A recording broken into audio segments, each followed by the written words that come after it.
Hello दोस्तों, कैसे हैं आप लोग। स्वागत है आपका अपने YouTube चैनल पर। तो अब हम आज नया चैप्टर पढ़ेंगे और चैप्टर का नाम है LCM और HCF। बहुत ही सुंदर चैप्टर है, मतलब लघुत्तम समापवर्तक और महत्तम समापवर्तक। बहुत बेसिक क्वेश्चन इस पे आप पूछे जाते हैं और बहुत महत्वपूर्ण सवाल है। तो पहले हम बिल्कुल जीरो से लेके चलेंगे। कैसे हैं 3 और 2। मैं कहना चाहता हूँ इसका एलसीएम बताइए।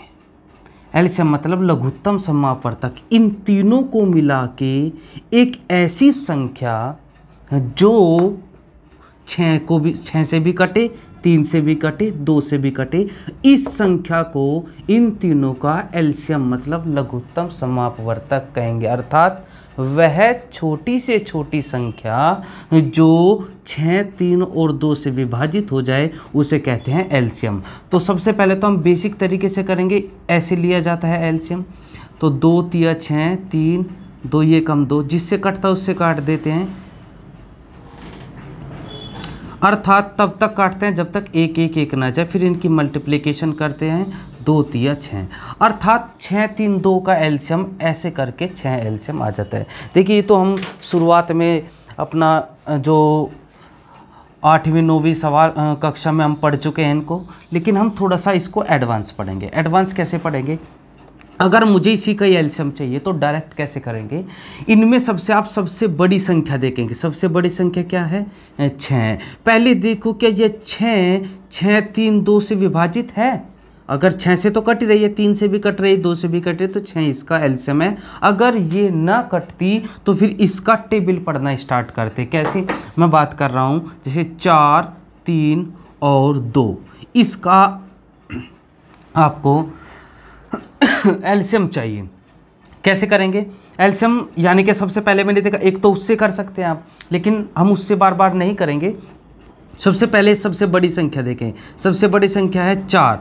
क्या 4 3 2 से कट रहा है? 4 से कट रहा है, 2 से कट रहा है, 3 से नहीं कट रहा, अतः 4 इसका एलसीएम नहीं है। फिर आप 4 का टेबल पढ़ेंगे। 4 एकम 4, 4 दूनी 8। क्या 8 कट रहा है? नहीं। 4 तिये 12। वह संख्या जो तीनों से कट जाए वो उसका एलसीएम होती है। तो सबसे पहले तो आपने सीखना है, क्योंकि पूरा चैप्टर यही है, तो एलसीएम और एचसीएफ का तो काम होना ही होना है। तो पहले देखा आपने एलसीएम कैसे निकलता है, ठीक है।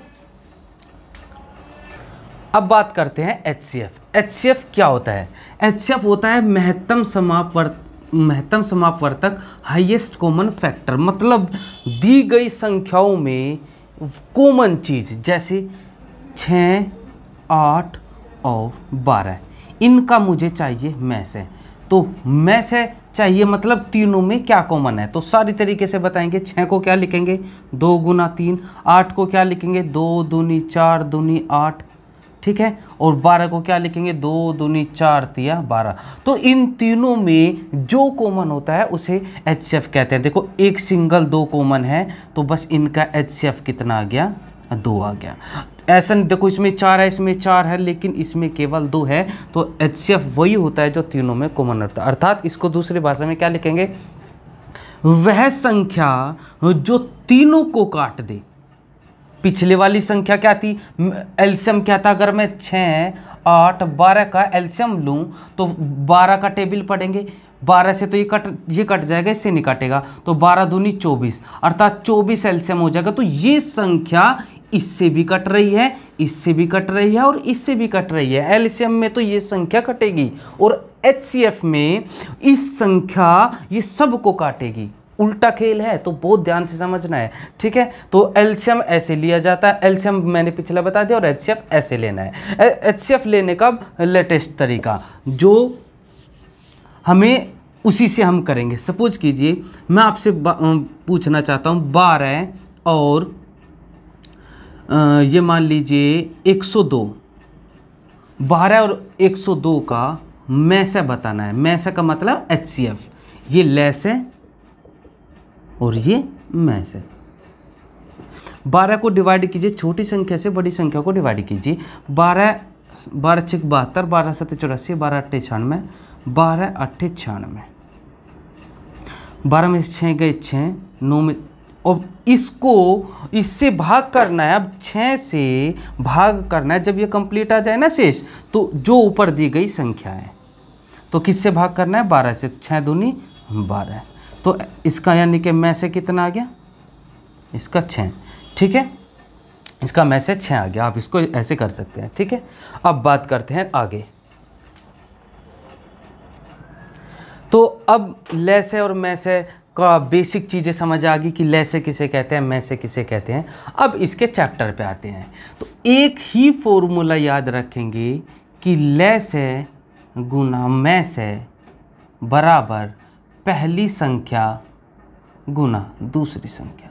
मेरे भाई सारा चैप्टर कंप्लीट हो जाएगा, केवल इसी को ही लिखेंगे। और मैं मोस्टली एलसीएम को एल और में से को एम लिखूंगा और पहली संख्या गुना दूसरी संख्या लिखूंगा। तो अपने अपने तरीके होते हैं, कोई कैसे लिखता है कोई कैसे। तो ले से को एल और में से को एम लिखूंगा। यही क्वेश्चन, इस पर आधारित सवाल बहुत नॉर्मल क्वेश्चन पूछे जाते हैं, लेकिन मैं सारा चैप्टर इसी फॉर्मूले से कराऊंगा, आपको ही समझना है। ठीक है, अब इसका मैं सबसे पहले क्वेश्चन नंबर 1 पढ़ता हूँ। इस पर आधारित सवाल कैसे पूछेंगे, बहुत नॉर्मल सा सवाल। कहा दो संख्याओं का ले से 25 है। दो संख्याओं का ले से कितना है? 25 है, 225 है, सॉरी 225 है। और उनका में से 5 है। यदि पहली संख्या 25 हो तो दूसरी संख्या कितनी होगी? बस वैल्यू बेस्ड क्वेश्चन है। तो एलसीएम यानी कि एलसीएम ले से गुना में से बराबर पहली संख्या गुना दूसरी संख्या। 5 पंजे 25, इस 5 से काटेंगे यानी कि दूसरी संख्या कितनी आ गई? 45। तो इस पर आधारित इसमें क्या करेगा, कभी इन 4 चीज़ों में से 3 चीज़ देगा, चौथी चीज़ आपसे पता कर लेगा। ठीक है, इस पर आधारित नॉर्मल क्वेश्चन आते हैं, इसको करिए। अब थोड़ा और आगे पढ़ते हैं। देखिए एक बात चीज़ आप समझिए, में से का मतलब होता है कॉमन। ठीक है, अगर मैं कहूं कि दो संख्याओं का में से अगर आपको कुछ भी दिया है, जैसे दो संख्याओं का में से आपको 7 दिया है और मुझे अपने पास से 2 संख्याएं माननी है, तो आप हमेशा वो पहली संख्या मानेंगे 7x और दूसरी संख्या मानेंगे 7y। देखिए ये पूरे चैप्टर में काम आएगा मेरे भाई। जब भी क्या याद रखना है, अगर 2 संख्याओं का में से दिया है और हमें पता करनी हो कि पहली संख्या क्या होगी दूसरी संख्या क्या होगी, तो पहली संख्या 7x होगी और दूसरी संख्या 7y होगी। क्यों? क्योंकि देखो दोनों संख्याओं में जो कॉमन है वो क्या है? 7। अर्थात में से इसका 7 हो गया। x और y अभाज्य संख्याएं होती है जो एक दूसरे से नहीं कटती। आई बात समझ में? फिर हम उसमें से x और y का मान अलग अलग निकालेंगे। तो इस बात का आपको ध्यान रखना है हमेशा। अगर में से पता हो, में से हमें दिया हो और मैं कहूँ पहली संख्या और दूसरी संख्या मानिए, तो आप पहली संख्या 7x मानेंगे और दूसरी संख्या 7y। इस पर आधारित सवाल देखते हैं कैसे। सवाल कहा दो संख्याओं का गुणनफल 4160 है। दो संख्याओं का गुणनफल दिया, अर्थात पहली संख्या गुना दूसरी संख्या का मान दिया है 4160। और इसने कहा यदि उनका में से कितना दिया है मेरे भाई? 37 है, तो उनमें बड़ी संख्या बतानी है। अब भाई में से 37 है, अब 2 संख्याएं दे रखी है, तो मैंने कहा अगर में से हो और हमें पहली संख्या और दूसरी संख्या माननी हो, तो पहली संख्या 37x हो जाएगी और दूसरी संख्या 37y हो जाएगी। और सवाल में क्या रखा है? इन दोनों का गुणनफल दे रखा है भाई। तो 37x गुना 37y बराबर कितने? 4160। अब x गुना y दोनों को भाग में ले आऊँगा, 4160 बटे 37 गुना 37। भाग करेंगे, 37 से कम 37, बच गए 3, बच गए 4, हो 37 से कम 37 और 37 से कम 37, ये यानी कि 111 बार, और ये कटेगा 3 बार। तो यानी कि x गुना y का मान कितना आ गया? 3। अब दो संख्याओं का गुणनफल 3 है। दो संख्याओं का गुणनफल 3 है, तो ये तभी संभव है जब एक का मान 1 होगा और दूसरे का मान 3 होगा। अर्थात x का मान 1 और y का मान 3। तो इसी वजह से पहली संख्या जो बन गई वो 37 एकम 37, 37 गुना 1 यानी कि 37, और दूसरी संख्या जो बन गई 37 गुना y का मान कितना है 3, यानी कि 3 सते 21, 3 3 और 2 11। तो पहली संख्या 37 है और दूसरी संख्या 111। कभी भी वो आपसे ये नहीं पूछने का पहली संख्या और दूसरी संख्या बताए, नहीं, हमेशा आपसे पूछेगा कि बड़ी या फिर छोटी संख्या बताए। तो 37 में से था पहली संख्या दूसरी संख्या, दोनों का गुणनफल दे रखा है, x इंटू वाई का मान 3 है। अगर सपोज करो x इंटू वाई का मान 6 होता तो आप दो शर्त में आप कर सकते हैं, आप इसे 3 गुना 2 भी लिख सकते थे और 6 गुना 1 भी। तो वो ऑप्शन में आपकी वैल्यू होगी कि किस तरीके से वो सवाल पूछता है। लेकिन हमेशा ये दो अभाज्य संख्याएं देता है, जैसे 15, क्योंकि 15 को क्या लिखेंगे आप 3 पंजे 15, ठीक है। तो इस टाइप से आपको वो सवाल देता है। तो याद रखेंगे इस सवाल में बहुत इंपॉर्टेंट ये सवाल है और बहुत लॉजिक पॉइंट इसमें लगा हुआ है, ठीक है। अब हम पढ़ते हैं भिन्नों का एलसीएम या फिर एचसीएफ, लैसे या मैसे। भिन्न का लैसे मैसे कैसे लिया जाता है? भिन्न किसे कहते हैं? भिन्न वो होती है जो x बटे वाई के रूप में लिखी जाती है, ठीक है। तो भिन्नों का लैसे मैसे कैसे पता करेंगे? अगर भिन्न का लैसे पता करना है आपको तो आप अंश का तो लैसे लिखेंगे और बटे हर का मैसे लिखेंगे। और अगर आपको भिन्न का मैसे पता करना है तो अंश का मैसे पता करेंगे और हर का लैसे पता करेंगे। और आप जानते ही हैं कि अंश ऊपर वाला होता है और हर नीचे वाला होता है। इस पर एग्जांपल मैं बताता हूँ, बहुत आसान सवाल है, देखिए। ये कह रहा है 2/3, 4/9 और 5/6 का लघुत्तम समापवर्तक मतलब एलसीएम, ठीक है जी। अब लैसे चाहिए तो आप अंश का तो लैसे निकालिए और हर का मैसे निकालिए। अंश का लैसे मतलब 2, 4, 5 का लैसे। मेरे भाई लैसे में फिर पहली बार बता दिया है, पहले इसमें सबसे बड़ी संख्या देखो। सबसे बड़ी संख्या क्या है? 5। क्या 5 2 और 4 से कट रहा है? नहीं। फिर 5 का टेबल पढ़िए। 5 एकम 5, 5 दूनी 10। क्या 10 2 से तो कट रहा है लेकिन 4 से नहीं कट रहा, तो 10 नहीं है। 5 3 15, 5 चौक 20। 20 2 से भी कट रहा है, 4 से भी कट रहा है, 5 से भी कट रहा है, तो एलसीएम आ गया 20। एचसीएफ मतलब कॉमन। कॉमन देखो 3, 9 कॉमन, 9 में 3 है, बिल्कुल है। इसमें सबसे छोटी संख्या देखते हैं, क्या सबसे छोटी संख्या सबसे डिवाइड हो रही है क्या? 3 1 3 3 3 2 6 मतलब 3 कट रहा है, तो एचसीएफ हो गया इसका 3। तो 20/3 इसका एलसीएम हो गया, ठीक है। अब इसका मैसे कहा है। मैसे मतलब अंश का मैसे, यानी कि इसका तो मैसे लेना है। मैसे मतलब जो तीनों में कॉमन है। कॉमन है कितना? 2। और इसका लैसे, लैसे मतलब 7 का टेबल। देखिए तीनों अभाज्य संख्या है, तीनों एक दूसरे से नहीं कटते, तो तीनों का मल्टीप्लिकेशन करके, तीनों की गुणा करके भी आप इसका एलसीएम लिख सकते हैं। 3 पंजे 15, 15 सत्ते 105, तो कितना आ गया? 2/105। मतलब कहने का क्या मतलब है? अगर दो संख्याएं एक दूसरे से नहीं कट रही है और उसका मुझे एलसीएम चाहिए, तो 17 की गुना 3 में कर देना 51। चाहे वे कितनी भी संख्या लिखी हैं, 2 5 7, देखो इन तीनों में एक दूसरे से तो नहीं कट रही, तो इनका अगर मुझे एलसीएम चाहिए तो तीनों का मल्टीप्लिकेशन 2 5 10 70। ये भी आप एलसीएम का मतलब, एलसीएम वही तो होती है संख्या। करिए, कभी कभी वो थोड़ा घुमा के सवाल बना देता है, जरा देखिए इसमें आप जल्दबाजी ना करें सवाल में। इसने कहा 3/4, 9/10 और 15/16 का के व्युत्क्रमों का मैसे, के व्युत्क्रम का मैसे पूछ रहा है, महत्तम समापवर्तक। जल्दबाजी में ये ना पड़े कि इसका मैसे, क्योंकि जल्दबाजी में आप सवाल करा नाश कर सकते हैं। व्युत्क्रम का मतलब होता है अपोजिट इनवर्स। तो 3 पहले तो इनके व्युत्क्रम का चाहिए, तो पहले इनको पलटिए। मतलब क्या कह रहा है वो? 4/3, 10/9 और 16/15 का मैसे। इसका मतलब हमें मैसे इसका निकालना है, ना कि इसका, क्योंकि इनका व्युत्क्रम का है, तो व्युत्क्रम का मतलब अपोजिट। में से चाहिए तो अंश का तो में से जो पूछता है वो अंश का होता है। अब इन तीनों में कॉमन सिर्फ 4 तो है नहीं, 4 से कम होगा मतलब 2। देखो 2 इससे भी काट रहा है, इसे भी काट रहा है, इसे भी, तो 2 तो इसका हो गया में से। अब बात करते हैं अंश का, तो में से हो गया, हर का लेस है। लेस है आप ऐसे भी पता कर सकते हैं अगर आप अभी नए हैं, लेकिन अगर आपके समझ आ गया तो 15 का टेबल स्टार्ट कर दिया करो। 15 का 15 कम 15, 15 दूनी 30, 9 नहीं काट रहा है, 15 ते 45, 45 तीनों काट रहे हैं तो 45, तो 2/45 इसका उत्तर हो गया।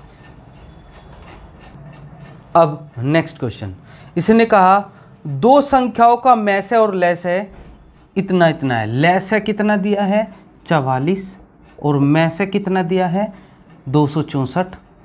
इसने कहा यदि पहली संख्या को 2 से भाग करो, यदि पहली संख्या को आप 2 से भाग करो तो भागफल 44 है। मेरे भाई भागफल इधर वाला होता है ना, जो इधर आता है। भागफल कितना है 44। अगर भागफल 44 है आपको, तो पहली संख्या कैसे पता करते हैं, इनकी गुना हो जाती है, तो पहली संख्या हो गई 44 दूनी 88। तो इस प्रॉपर्टी से, इस शर्त से हमें पता चल गई पहली संख्या। तो अब हमें पता है एलसीएम और एचसीएफ और पहली संख्या तो क्या होता है, लेस है गुना में से बराबर पहली गुना दूसरी। पहला ही टाइप था। लेस है कितना 44, में से कितना 264, पहली संख्या कितनी 88, दूसरी संख्या पता हो जाएगी। 44 दूनी 88, 2 से काट देंगे 132, तो मेरे भाई दूसरी संख्या आ गई 132। प्रॉपर्टी बस आपको ये याद रखनी है, L गुना M बराबर पहली गुना दूसरी। इसके बाद जैसे जैसे वो पूछता रहेगा ऐसे हम करते रहेंगे। अब सवाल करेंगे हम अनुपात पर आधारित। पहले पढ़ लेते हैं क्या होते हैं। अब देखिए, अगर 2 चीज़ हम शुरुआत में पढ़ चुके होते हैं, अगर 2 संख्याएं A अनुपात B में लिखे, तो हमें क्या पढ़ाया जाता है, हमें क्या सिखाया गया है कि जब अनुपात हटता है तो दोनों के साथ एक कांस्टेंट आता है। तो पहली संख्या A की हो जाएगी और दूसरी संख्या B के। ध्यान से समझिएगा, जब अनुपात हटता है तो दोनों के साथ एक कांस्टेंट आता है जो सेम होता है। और 2 संख्याओं में अगर जो अंक सेम होता है उसे हम क्या बोलते हैं, उसे हम बोलते हैं में से। अर्थात में से क्या हो गया, क्या की। अर्थात अब हमने क्या सीखा, हमने सीखा अगर आपको 2 अनुपात दिए हैं, 4:3 दिया है, और उनको आप में से अगर आपको 3 दे दे, इनका में से भी 3 दे दे, तो में से अगर 3 दे तो अब पता है जब संख्या हटती है तो 4x और 3x एक कांस्टेंट आता है, और इस कांस्टेंट कॉमन को में से बोलते हैं, और में से का मान 3 दे रखा है, 3 रखें, 3 चौक 12, 3 3 9। अर्थात हमें क्या पता चला, अगर अनुपात दिया हो और में से दिया हो तो पहली संख्या डायरेक्ट 3 चौक 12 और 3 3 9। समझ में आई बात। तो अनुपात दिया और में से दिया हो तो आपको ऐसे करना है, बहुत ध्यान से समझना है। अब इस पर आधारित सवाल क्या कहा, इसने कहा 3 संख्याएं 2:3, 2:3, 4 के अनुपात में है 3 संख्याएं, उनका में से दिया हुआ है, में से दिया है मेरे भाई 12, इसका पूछा है लेस है। मैंने अभी बताया कितनी भी संख्याओं का अनुपात दिया हो और उनका में से दिया हो तो इस में से की गुना इनमें करते ही संख्या आ जाएगी। तो पहली संख्या आ जाएगी 24, दूसरी संख्या आ जाएगी 36 और तीसरी संख्या आ जाएगी 12 चौक 48।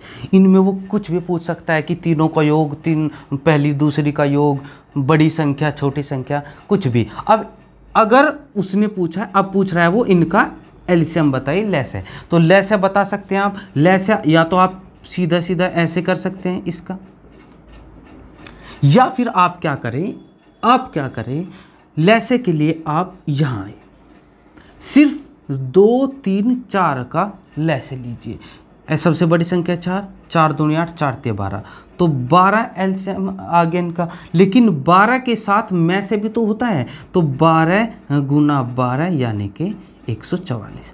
अर्थात ये कहाँ से आया, इसका मतलब मैं आपको पूरा डिस्क्राइब करके बताता हूँ। देखिए, इसे आप 2x, 3x और 4x 3 संख्या अलग अलग लिख सकते हैं। अब इनको इनका एलसीएम क्या आ गया, एलसीएम आ गया इसका 2, देखो x तो जो सेम है वो तो ऐसे कैसे लिखा जाना है, और 2 3 6, इन 2 3 4 का एलसीएम कितना आ जाएगा 12x, और x क्या होता है जो तीनों में कॉमन होता है और उसे बोलते हैं में से दे रखा है 12 है, तो 12 गुना 12 हो गया 144। ठीक है, इसमें आप बिल्कुल कन्फ्यूज ना होइए, या तो आप में से की गुना करी तीनों में, पहली संख्या दूसरी संख्या तीसरी संख्या आ गई, इन तीनों का एलसीएम आप जो बेसिक चीज़ है उससे कर सकते हैं, या फिर आप डायरेक्ट 2 3 4 का आप एलसीएम लीजिए। एलसीएम कितना आ गया इसका 12 आएगा, और 12 के साथ में से है 12 की गुना 12 में होगी 144 का एलसीएम होगा। ठीक है, क्योंकि कैसे होता है ये 12x कैसे होता है, देखिए मैं आपको ये भी बता देता हूँ। जब आप इसका एलसीएम लेंगे तो ऐसे लेंगे, सबसे पहले आप x से डिवाइड करेंगे, x से डिवाइड करेंगे तो 2 आएगा, 3 आएगा, 4 आएगा, फिर इसे 2 से डिवाइड करेंगे, फिर इसे 2 से डिवाइड करेंगे, और फिर इसे 3 से डिवाइड करेंगे, और फिर क्या करते हैं इनकी गुना लिखते हैं, 3 दूनी 6 दूनी 12x, और x की वैल्यू क्या होती है, x क्या है इनमें में से है, और में से का मान 12 दिया है तो 144। देखिए आपके कंसेप्ट क्लियर होने चाहिए, क्योंकि एक सवाल पे अगर इतना टाइम हम दे रहे हैं तो इसका मतलब यही है कि आपके कंसेप्ट क्लियर हो। छोटा सवाल है तो बता दें, लेकिन बड़े सवाल में यही कंसेप्ट आपके काम आएंगे। ठीक है, नेक्स्ट क्वेश्चन, इसने कहा 2 संख्याएं इस अनुपात में हैं, 2 संख्याएं किस अनुपात में हैं, ये 2 संख्याएं हैं, ये किस अनुपात में है 3:4। इसने कहा यदि उनका लैसे दे दिया है कितना 240, तो छोटी संख्या बताइए। देखिए अगर 2 संख्याओं का अनुपात है आपके पास, अगर आपको उसका डायरेक्ट लैसे पता करना है तो लैसे आप क्या लिखेंगे, 3 और 4 का एलसीएम लेना, 3 चौक 12, और एक कांस्टेंट संख्या लिख देना x। कैसे लिखा, पहली संख्या होगी 3x क्योंकि अनुपात हटता है कांस्टेंट आता है, दूसरी संख्या होगी 4x, और इन दोनों का एलसीएम क्या होगा, 3x और 4x का एलसीएम हो जाएगा 12x, ये वाला।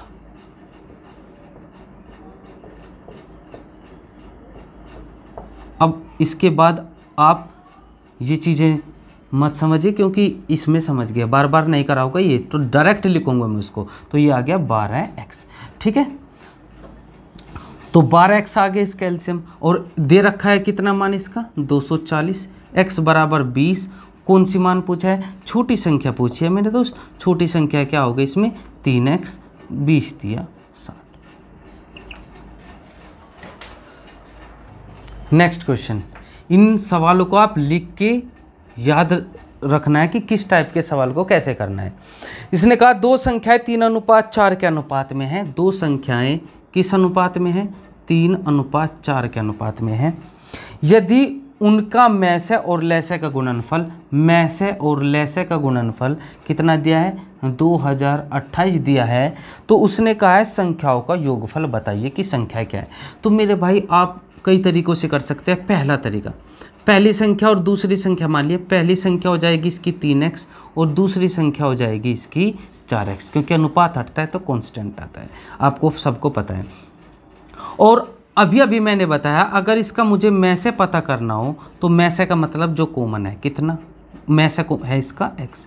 अगर लैसे पता करना है तो लैसे कितना हो जाएगा इसका, मैंने अभी पिछले सवाल में बताया कि x तो ऐसे कैसे रहेगा और इनकी गुना 3 चौक 12, तो में से आ गया और लैसे आ गया, और इनका गुणनफल कितना दिया है x गुना 12, x बराबर 2028, x स्क्वायर बराबर 12 से भाग करूँगा, 12 कम 12 6, 12 कम 8, 12 6 72 और 12 निम्मा 108, x बराबर आ गया 13। अब वो पूछ रहा है योगफल पूछ रहा है, तो पहली संख्या प्लस दूसरी संख्या, पहली संख्या कितनी है 3x और 4x कितना हो गया 7x, 13 के से गुना कर दी, 13 7 91। ठीक है, समझ में आई बात। तो अनुपात हटा के कांस्टेंट x रखा, में से इनका x, ले से इनका। देखिए ये चीज़ें नहीं लिखनी होगी, जब आपको समझ में आ जाएगी, तो मैं बिल्कुल डिस्क्राइब कर रहा हूँ आपको। नेक्स्ट क्वेश्चन पढ़िए, 2 संख्याओं का लघुत्तम समापवर्तक 48 है, 2 संख्याओं का लैसे कितना है 48 है। क्या कहा, यदि ये संख्याएं 2:3 के अनुपात में है, अनुपात कितना दे रखा है दोनों संख्याओं में 2:3, तो डायरेक्ट जब दो संख्याओं का अनुपात और एलसीएम दिया तो एलसीएम इसका कैसे निकलेंगे, एलसीएम इसका लिखेंगे डायरेक्ट 2 3 6 और लिख देना x। और x क्या है, x है इन दोनों का मैस है, मतलब पहली संख्या हो गई 2x और दूसरी संख्या हो गई 3x, तो एलसीएम हो गया 2 3 6 और x ही रहेगा, ठीक है। और एलसीएम दे रखा है इसका 48, 6 8 48, x का मान कितना आ गया 8 आ गया। इसी ने कहा उनका योग बताएं, तो पहली प्लस दूसरी अर्थात 3 और 2 5x, 5 8 40। नेक्स्ट क्वेश्चन बहुत आसान है, अनुपात पे आधारित सवाल। दो संख्याओं का अनुपात 4:5 है, उनका मैसे दिया हुआ है 8, उनका एलसीएम पूछ रहा है, तो कोई दिक्कत नहीं, मैसे अभी बताया है। दोनों में अंतर समझना है कि लैसे दिया होता तो कैसे करते हैं और मैसे दिया हो तो कैसे करते हैं। देखिए मैसे दिया हुआ है 8 और मैसे होता है पहली संख्या हो गई 4x और दूसरी संख्या हो गई 5x और ये x है इसका मैसे, अर्थात 8 दिया तो 8 चौक 32 और 8 पंचे 40। तो आपको इतनी समझ रखनी है कि अगर मैसे दिया तो डायरेक्ट इनकी गुना करके इसमें डायरेक्ट संख्या निकल जाती है। और एलसीएम कैसे निकलेगा 32 का और 40 का, या तो ऐसे निकालिए 4 8 32, 4 10 40, फिर 2 से 2 चौक 8, 2 पंजे 10, 4 पंजे 20, 20 और 4 दूनी 8, यानी कि हो जाएगा 160। या तो आप ऐसे निकालिएगा या फिर आप क्या करें 4 और 5 का एलसीएम लिख दो बस, 4 पंजे 20x हो गया एलसीएम इसका, और में से होगा 8 तो 20 गुना 8 यानी कि हो गया 160, क्योंकि ये x का ही तो मान दिया है। ये मैं क्यों पता कर रहा हूँ, इस वजह से पता कर रहा हूँ ताकि आपको वो संख्याओं का अंतर ना पूछ ले, इनका योगफल ना पूछ ले, इनका गुणनफल ना पूछ ले, इस वजह से मैं अलग अलग संख्या आपको निकाल के दे रहा हूँ। अदरवाइज डायरेक्ट अगर आपको एलसीएम चाहिए होता है तो 4 और 5 का एलसीएम 20, x क्या होता है, x इनका मैसे होता है और मैसे दे रखा है 8, तो आप इससे भी कर सकते हैं। इसी पर आधारित एक और सवाल करते हैं। इसने कहा दो संख्याओं का अनुपात कितना है 5:6 और उसने कहा है इनका एलसीएम दे रखा है, लैसे दे रखा है 120। देखिए दो ही सवाल मोस्टली बनाता है, दो अनुपात देगा, या तो उसका एलसीएम देगा और या उसका एचसीएफ देगा। तो दोनों का अंतर समझिए कि मैसे दिया हो तो कैसे करते हैं और एलसीएम दिया हो तो कैसे करते हैं। एलसीएम दिया है 120 तो मैं तुरंत मानूंगा पहली संख्या 5x, दूसरी संख्या 6x और इनका एलसीएम हो गया 6 पंजे 30x बराबर 120, 30 चौका 120, x बराबर 4। तो पहली क्या पूछ रहा है, उनका मैसे पूछ रहा है। तो मैसे क्या होता है भाई, कॉमन मैसे, और मैसे कॉमन ही तो है इसमें, x है मैसे और x की वैल्यू 4 आई है, उत्तर आ गया 4। पहली संख्या पूछता गुना इसमें कर देते, दूसरी इसमें कर देते, जो भी पूछे फिर हम कर सकते हैं। नेक्स्ट क्वेश्चन देखते हैं इस पर आधारित। दो पूर्ण समंकों का अनुपात x अनुपात y है, मतलब दो संख्याओं का अनुपात, पूर्ण समंक मतलब दो संख्याओं का अनुपात x अनुपात y है। इसने कहा और z उनका मैसे है, मैसे कितना है इनका z है, तो कहा इन दोनों का एलसीएम बताइए, मतलब लैसे बताइए। तो देखिए मेरे भाई, मैंने अभी बताया अगर दो संख्याओं का आपको अनुपात दिया है और मैसे दे रखा है कितना है z है, तो पहली संख्या आप z की गुना इसमें हो जाएगी, क्योंकि मैसे अनुपात दिया और मैसे हो तो इसकी गुना हो जाती है, तो xz तो पहली संख्या होगी, दूसरी संख्या कितनी होगी yz हो गई। और अगर हमें दोनों का एलसीएम पता करना है तो जो कॉमन होता है वो तो ऐसा का ऐसे ही रहता है और जो अन्य संख्या होती है उनकी गुना हो जाती है। अगर आपको ये भी समझ में नहीं आया तो मेरे भाई xz और yz का एलसीएम ऐसे, पहले उस संख्या से काटो जो कट जाए, तो z से कट रहा है तो x हो जाएगा y हो जाएगा, फिर x से काटेंगे 1 और y आ जाएगा, फिर y से काटेंगे 1 और 1 हो जाएगा, फिर इनका गुना कर देंगे x गुना y गुना z, ऐसे भी आप कर सकते हैं। तो ये चीज़ें तो आपको समझनी है कि कैसे एलसीएम कैसे एचसीएफ लिया जाता है, ठीक है, करिए। तो आज एलसीएम और एचसीएफ की बहुत बेसिक क्लास ली, आप इन्हीं सवालों को 1-2 बार करके देखिएगा और इनके बाद जो क्लास आएगी वो ये हर टाइप बढ़ता चला जाएगा, लेवल बढ़ता चला जाएगा। लेकिन पहली क्लास बहुत बेसिक क्लास होती है जो बहुत ही ज़रूरी होती है। तो आशा है आप लोगों को अच्छे से समझ आ गया होगा। बहुत मेहनत कीजिए, पढ़ाई करिए। ठीक है, धन्यवाद बहुत बहुत।